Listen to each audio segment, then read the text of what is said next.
अधिकार की, तो वो सब स्वतः है। जब राज्य वहां पे चुनाव होगा, एक जो है 3 राज्यों में विभक्त हो गया है, लद्दाख अलग होगा, यूनियन टेरिटरी होगा, कश्मीर एक स्टेट होगा जहां चुनाव होंगे, जम्मू एक अलग स्टेट होगा जहां चुनाव होंगे, तो वहां के शासन प्रशासन वहां के हित को देखेगी, उनका जो हिस्सा है, जो अधिकार है वो मिलेगा। और ये अच्छी बात है, और इस तरह से कश्मीर जो है आगे खुशहाल होगा, आगे बढ़ेगा। और यही कामना करते हुए हम भारत के वासी कश्मीर जो जन्नत कहलाता है उसका मजा हम लोग मिलेंगे। अलगाववादी लोग थे, जो वहां के कट्टरवादी लोग थे, जो वहां पे धर्म की चाशनी में डूब करके के लोगों को दिग्भ्रमित किया, उनको ज्ञान नहीं दिया कि किस तरह से राज्य का और राष्ट्र का एक अधिकार होता है, कानून होता है, संविधान होता है, उससे लोगों को दूर रखा।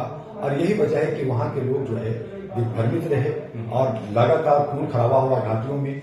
आज भी वो लोग चाहते हैं कि मेरी मोनोपोली बने रहे, तो ये नहीं हो सकता। जहां तक आप नमस्कार, मैं हूं प्रवीण सिंह और आप देख रहे हैं क्लाउड न्यूज। हम इस समय डॉक्टर दुआ जी के पास, जो कि विश्वविख्यात मानव लीडर हैं और मानव अधिकार के लिए काम करते, सोशल काम करते हैं, जो मानव के मूल सुविधाएं हैं, रोटी कपड़ा मकान, उसके लिए काम करते हैं। आज हम इनसे जानेंगे जो कश्मीर में अब तक 370 जो धारा लगी हुई थी उसको हट गया और सुप्रीम कोर्ट ने अपना फैसला दे दिया कि वो हटेगी, अब नहीं आगे चल सकती। लेकिन उसमें कुछ लोगों ने ऑब्जेक्शन किया था कि ये गलत तरीके हटा रहे हैं या ये कर रहे हैं, जो भी बहुत सारी बातें उसमें रही, उसी को लेकर हम बात करेंगे डॉक्टर दुआ से कि धारा 370 हटना ये किस तरह से देखते हैं। दुआ जी, जिस तरह से सुप्रीम कोर्ट ने अपना फैसला दे दिया है कि धारा 370 नहीं चलेगी, तो आप इसको किस तरह से देखते हैं? जर्नलिस्ट महोदय, क्लाउड न्यूज को मैं धन्यवाद करते हुए जनता को बताना चाहूंगा कि कश्मीर हमारा भारत का एक अंग है, अंग था और है और रहेगा। इस पे लोगों ने राजनीतिक की रोटियां सेकी। नेहरू जी की गलती थी जिसकी वजह से ये 75 सालों से डिस्प्यूट था। वर्तमान सरकार इस पे जो एक्शन लिया और काम किया, ये सराहनीय है। और 370 हटना अति आवश्यक था, चूंकि उनकी डेवलपमेंट नहीं हो रही थी। 6 साल की सरकार चल रही थी, अलग से उनकी फ्लैग थे, पहचान था। तो इन तमाम चीजों को हटा करके भारत का हिस्सा है तो भारत का खर्चा होता है, भारत का सारा बजट खर्च होता है। वहां पे जो भी आरक्षण से जुड़े हुए ओबीसी के लोग हैं, माइनॉरिटी के लोग हैं और भी जो लाभार्थी हैं, उनको लाभ ठीक से नहीं मिल रहा था, तो अब वो लाभ मांग सकते हैं। और जिस तरह से बिहार में जातीय जनगणना हुआ, उसी तरह से कश्मीर, जम्मू कश्मीर की जीवी जनगणना अगर होती है तो उनका जो लाभ मिलना चाहिए, जिनको फायदे, उनके जो अधिकार हैं, वो सब मिलेंगे, ऐसा विश्वास है। तो ये खुशियां वहां की जनता में भी होनी चाहिए। वहां की बाजारों में एक रौनक आया है। पहले लोग डरे सब में होते थे, नहीं घूमते थे। आज हर जगह, चाहे आप डल लेक के पास देखें, चाहे और सड़कों के आसपास देखें, वहां जो है टूरिस्ट लोग जो है बड़े आराम से घूम रहे हैं। और वहां के जो निवासी हैं जम्मू कश्मीर के, वो भी अपने व्यवसाय में मस्त है। तो इस तरह से देश के लिए अच्छा हुआ है। कश्मीर हमारा है, हमारा। लेकिन सर, जिस तरह से वहाँ पे कश्मीरी पंडितों की पुनर्निवास की बात हुई थी और जहाँ तक वहाँ पर 2 सीटें वहाँ पर पीओके में उनको मतलब रिजर्व भी रखी कश्मीर में। आपने आरक्षण की बात की, आज आरक्षण के लिए आरक्षण की बात हो रही है पूरे देश में। और जम्मू कश्मीर में जो लेफ्ट के लोग हैं, विपक्ष के लोग हैं, वो कहते थे कि धारा 370 अपनी जमीन नहीं। लेकिन सबसे ज्यादा फायदा वहाँ के ओबीसी और एससी के लोगों को है, जिनको वहाँ के राशन का लाभ मिला था। तो इसको आप किस तरह से देखते हैं? जर्नलिस्ट महोदय, सबसे पहले वहाँ के जो लोग अलगाववादी लोग थे, जो वहाँ के कट्टरवादी लोग थे, जो वहाँ पे धर्म की चाशनी में डूब करके के लोगों को दिग्भ्रमित किया, उनको ज्ञान नहीं दिया कि किस तरह से राज्य का और राष्ट्र का एक अधिकार होता है, कानून होता है, संविधान होता है, उससे लोगों को दूर रखा।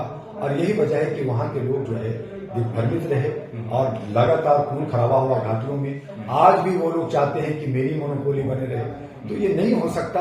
जहां तक आप हमारे कश्मीरी पंडितों की बात कर रहे हैं, वो लोग बड़े अच्छे पोजीशन पे जम्मू कश्मीर में थे, आज भी हो सकते हैं। लेकिन थोड़ा एक डर है कि सरकार आज जो चीजें हटाई है उसकी सुरक्षा कैसे देगी। जब हमारे पार्लियामेंट सुरक्षित नहीं है, देश सुरक्षित नहीं है, तो हमारा कश्मीर सुरक्षित कैसे होगा। तो एक डर उनको, खौफ उनको जो है एक सता रहा है। और यही वजह है कि कश्मीरी पंडित वापिस नहीं होना चाहते।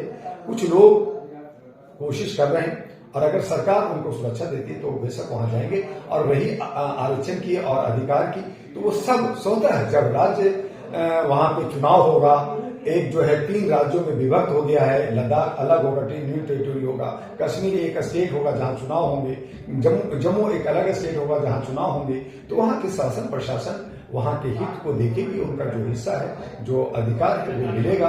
और ये अच्छी बात है। और इस तरह से कश्मीर जो है आगे खुशहाल होगा, आगे बढ़ेगा। और यही कामना करते हुए हम भारत के वासी कश्मीर जो जन्नत कहलाता है उसका मजा हम लोग लेंगे। जैसे कि आपने कहा कश्मीर जन्नत कहलाता है, जन्नत का मजा हम सब लोग रहे हैं, लेकिन पहले जम्मू एंड कश्मीर एक ही राज्य हुआ करता था, अब 3 राज्यों में बट गया है। तो इससे वहां के लोगों के लिए वहां के लोगों का डेवलपमेंट आसानी से हो पाएगा या जो पहले था वो ज्यादा बेटर? नहीं, देखिए, डेवलपमेंट ज्यादा इसलिए होगा कि कश्मीरी और जम्मू ये हमेशा लड़ते रहते थे, क्योंकि जम्मू के लोग थे उनको डोगरा कहा गया, पहाड़ी लोग कहा गया, और कश्मीर के जो वो कहते थे मैं कश्मीरी, एक्चुअल कश्मीरी हूँ। तो उनको अलग करके भाई ठीक है, कश्मीरी आप है तो कश्मीरी आप अलग से डेवलप कीजिए। और जम्मू के जो डोगरा हैं, जो पंडित हैं ज्यादातर, जो और भी ज्यादा जो वैष्णो देवी मंदिर है या डोडा है या हमारा रजौरी है, पूंछ है, तो ये जो इलाका है जो डोगरा के लोग हैं, ये लोग अपना डेवलपमेंट अपने तरीके से करें और कश्मीरी जो है वो अपने तरीके से करें। और जो लद्दाख है जहाँ पे हमारे ज्यादा बुद्धिस्ट लोग रहते हैं, वहाँ आबादी कम है, क्योंकि वो बहुत ऊंची जो है पर्वतें का श्रृंखला है, वहां से हमारा चाइना और पाकिस्तान का बॉर्डर लगा हुआ है, तो वो सिक्योरिटी जोन भी माना जाता है।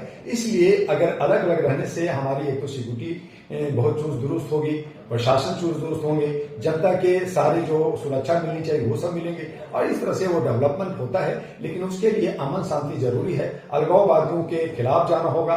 जो लोग घुसपैठ करके आतंक फैलाना चाहते हैं या धर्म के नाम पर जो है राजनीति करना चाहते हैं, उनसे दूर रहना पड़ेगा। और आने वाले जो वहां चुनाव हो तो उसमें जो है नौजवान, महिलाएं और जो अच्छे सोच के लोग हैं, जो अपने राष्ट्र को, अपने स्टेट को आगे ले जाना चाहते हैं, वैसे लोग आए तो मैं समझता हूं बेहतर हो। सर, जैसा कि आप अलगाववाद की बात की, पत्थरबाजी बहुत होती थी, लेकिन क्या लगता है अलग राज्यों, 3 राज्यों बंटने से जो वहाँ पे अलगाववादी आते थे, पत्थरबाजी होती थी और आए दिन कुछ ना कुछ वहाँ पे मतलब सीमा पर उसमें घटना होती रहती थी, अब ये क्या लगता है कि ये कम होगा, इससे क्या फर्क? देखिए, मैं हाल फिलहाल कश्मीर गया हुआ था, कश्मीर जम्मू में घूम करके आया हूँ, वहाँ बहुत ही शांति है, बड़े अच्छे व्यापार लोग कर रहे हैं। और इस बात के लिए मैं गृह मंत्री को शुभकामना दूंगा कि वहां पे जो पत्थरबाजी, जो मारामारी होता था, या हम लोग जो है कश्मीर में वहां का जो है लाल चौक पे हम लोग खड़ा नहीं हो सकते थे, राष्ट्रीय झंडा नहीं फहरा सकते थे, वहां हम झंडा फहराए। बल्कि मैं ह्यूमन राइट्स पे जब वहां कर्फ्यू लगा हुआ था तो राष्ट्रीय झंडा हमने लाल चौक से जो वहां का विधानसभा जो एक पुल है, पुलिया, वो पार करके विधानसभा जाते वहां तक हम लोग गए थे। जबकि कश्मीरियों ने कहा कि बहुत खतरा मोल ले रहे हैं वैसा, तो मैंने कहा ये मेरा देश का हिस्सा है और मैं करूंगा। आज ये चीज किया है तो मैं आज वर्तमान सरकार को मैं सैल्यूट करता हूं, गृह मंत्री को मैं सैल्यूट करता हूं। लेकिन जहां कश्मीर हमें मिला है वहां हमें सुरक्षा भी मिलनी चाहिए हमारे सभी राज्यों का। आज जो हमारे पार्लियामेंट के अंदर जो कल 1 साल पार्लियामेंट, नया पार्लियामेंट बना है, वो उसके अंदर जो घटनाएं हुई है वो हर्षास्पद है। और ऐसी सूरत में गृह मंत्री कहां सो रहे हैं, और ऐसी हालत में मैं गृह मंत्री से इस्तीफा चाहूंगा। या जो लोग इसमें भूल किया है, जो 5 लेयर में जो सिक्योरिटी की गलती हुई है, उन्हें इस्तीफा देनी चाहिए, उन पर भी एक्शन होना चाहिए। जो लोग गलत किया है उसकी जांच हो, कौन लोग का हाथ है उनकी जांच हो। और इस तरह से अगर हम अपने पार्लियामेंट को नहीं बचा सकते तो हम कश्मीर को कैसे बचाएंगे? पंडित, हमारे जो कश्मीरी पंडित हैं जिनका जमीन और उनका रोजगार था, वो कैसे वहां बसेंगे? ये सब सवाल या निशान बनता है। आज हम शांति की तरफ बढ़े हैं, क्या ये शांति लगातार बना रहेगा? ये सवाल या निशान बनता है और इस पे बहस का इशू है। तो हम देखते हैं कि हमारा वर्तमान सरकार इसमें कितना कामयाब होता है और जनता कितना खुशहाल होता है।